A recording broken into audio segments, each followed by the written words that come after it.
শেষ করে দেবো।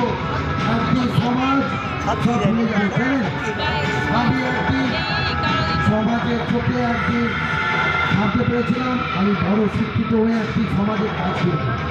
আমার বাবাটা ছেলে ফেলিয়ে দিতে একটা গুন্ডা আমাকে তুলে নিয়ে গিয়ে আমাকে তৈরি করেছে, গুন্ডা তৈরি করেছে ছিনিয়ে নেওয়ার জন্য। এই সমাজ চেয়েছিল ছিনিয়ে নিতে।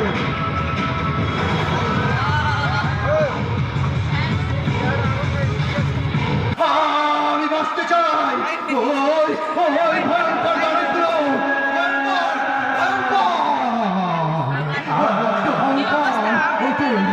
এগিয়ে আসছে সুস্থ সমাজের মানুষগুলো এগিয়ে আসছে। আমি পালাই শেষ করে দেবো, এই পাগলামো সব শেষ করে দেবো এই সমাজকে। কিন্তু আমাকে ভোটটা দিবেন, আমাকে আর আমার বাবাকে, নাহলে সমাজকে শেষ করে দেবো।